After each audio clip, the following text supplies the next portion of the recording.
অকণমানিহঁতৰো থাকে এখন মৰম লগা পৃথিৱী। এই বিশেষ দিনবোৰত সিহঁতৰো যে ব্যস্ততাৰ অন্ত নাই। মোৰো জীৱনত প্ৰথম চাইকেলখন পাওঁতে কিমান যে ফূৰ্তি। ৰাতি শোৱাৰ সময় চাইকেলখন আনি বিচনাৰ কাষতে লৈছিলোহি। শেষত মাৰ মাৰো খালো। ডাঙৰ হোৱাৰ পিছত যিমানেই ভাল গাড়ী নিকিনো কিয়, সৰুৰ সেই চাইকেলখনৰ সমান হেঁপাহ, ইমান মৰম দেখোন একোতেই নালাগে।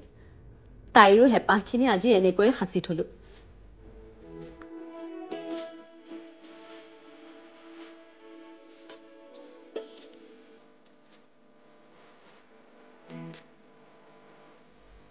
কোনোবাই ঠিকেই কৈছিল, চখবোৰ মা দেউতাৰ পইচাৰেহে পূৰাব পাৰি।